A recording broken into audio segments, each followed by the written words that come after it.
What is up, everybody? Welcome back to another Pitching Ninja's Filthiest Pitches of the Day. Remember, before we get to those pitches, hit subscribe, join Ninja Nation. And without further ado, here are my filthiest pitches of the day. I'm going to start with Logan Webb, who had 8 strikeouts and 6 scoreless innings, thanks to these changeups and his wicked sliders. His ERA this year is now 2.82. Corey Kluber had 7 strikeouts and 6 innings, giving up only 2 runs, and had these nasty breaking balls.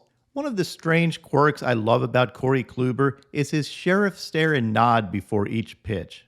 He slowly looks up like a sheriff saying, "I run this town," and then gives a little head nod, like a Klubot programmed to defeat you.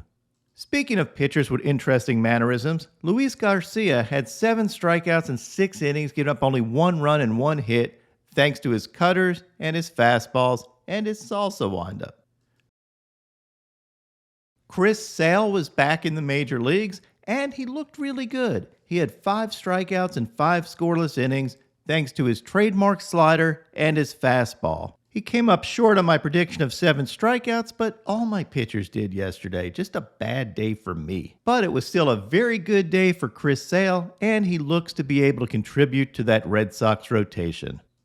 David Peterson had 9 strikeouts and 5 1/3 innings, giving up only 2 runs, and he had his nasty slider working.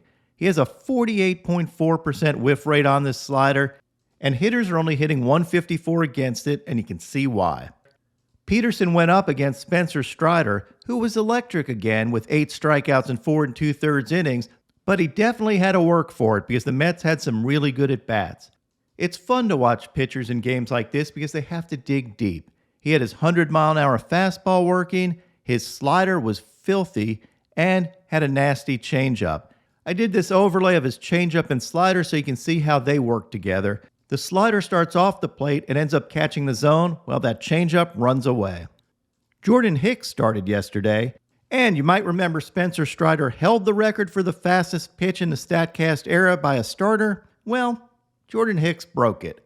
Well, that escalated quickly. The fastest pitch by a starter in the StatCast era broken twice in 2 weeks. Here's an amazing overlay of that 103.2-mile-an-hour sinker and Jordan Hicks' slider. Absolutely ridiculous. Shane Bieber threw a complete game with 7 strikeouts, giving up only 1 run, thanks to his knuckle curves, his sliders, and his cutters. And these overlays show why, even with his fastball velocity down, Bieber is still one of the best pitchers in the game because he knows how to pitch. Here's a fastball and knuckle curve overlay, and then a cutter and curveball overlay. He tunnels his pitches really well. Dylan Cease was disgusting with 9 strikeouts and 5 2/3 innings, lowering his ERA to 2.3 on the year. His slider was deadly. He has a 47% whiff rate on his slider. Opponents are only slugging 179 against it. And he still had his overpowering fastball, which was up to 98. Here's an overlay of his fastball and slider, and you can see why that is so tough to hit.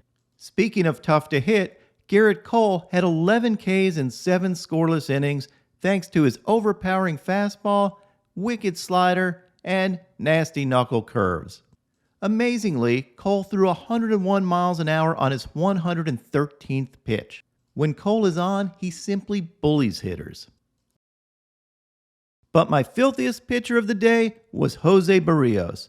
Berrios had 13 strikeouts in 6 innings.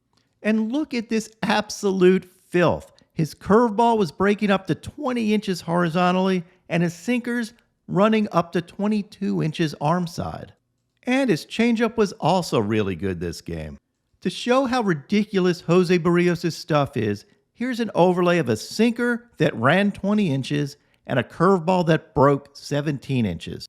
They start off down the middle, and look where these things end up. That is freaking nuts. As a hitter, what are you supposed to do with that? I know you might say take it for a ball, but these things start off down the middle. Berrios seems to be getting his mojo back, and when he's on, his stuff is mind-blowing. Now on to my filthiest relievers. Gregory Soto had this 100-mile-an-hour fastball. Cue the trumpets. No, not really. That's Edwin. But Alexis Diaz did pick up a save and had this nasty slider. John Schreiber remained hot, throwing these sliders. Jordan Romano had this bend-the-knee slider. A.J. Minter had this vicious 92-mile-an-hour cutter. A.J. Puck, no relation, had this filth with his fastball and slider. Michael King had this dirty 96-mile-an-hour sinker. Colin McHugh had these 6 sliders. Look at those. And I like his little slide step K-strut, too. Devin Williams had these UFO airbenders, and Josh Hader annihilated the side. My favorite pitch from a reliever last night was this by Ryan Helsley, this 102.8-mile-an-hour fastball, and this home plate view shows you how quickly this pitch gets on you. Getting the sword from Gavin Lux and proving you can't Lux into a home run off this stuff. And now, my pitching ninja moment of zen. Actually, I'm not sure this is zen, but here's part of my interview with Nolan Ryan when I asked him what he would have done if a hitter flipped a bat against him. So what would have happened to Bo Jackson or any hitter hits a ball, the longest home run you've seen, and they stand there, watch it flip their bat? What would have old Nolan Ryan have done on that? Well, I don't know. We might have started pitching inside.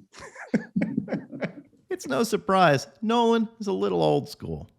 Remember to check out the Facing Nolan documentary, which is available for streaming on July 15th. I've seen the documentary, and it is freaking awesome. One of the best baseball movies you will ever see.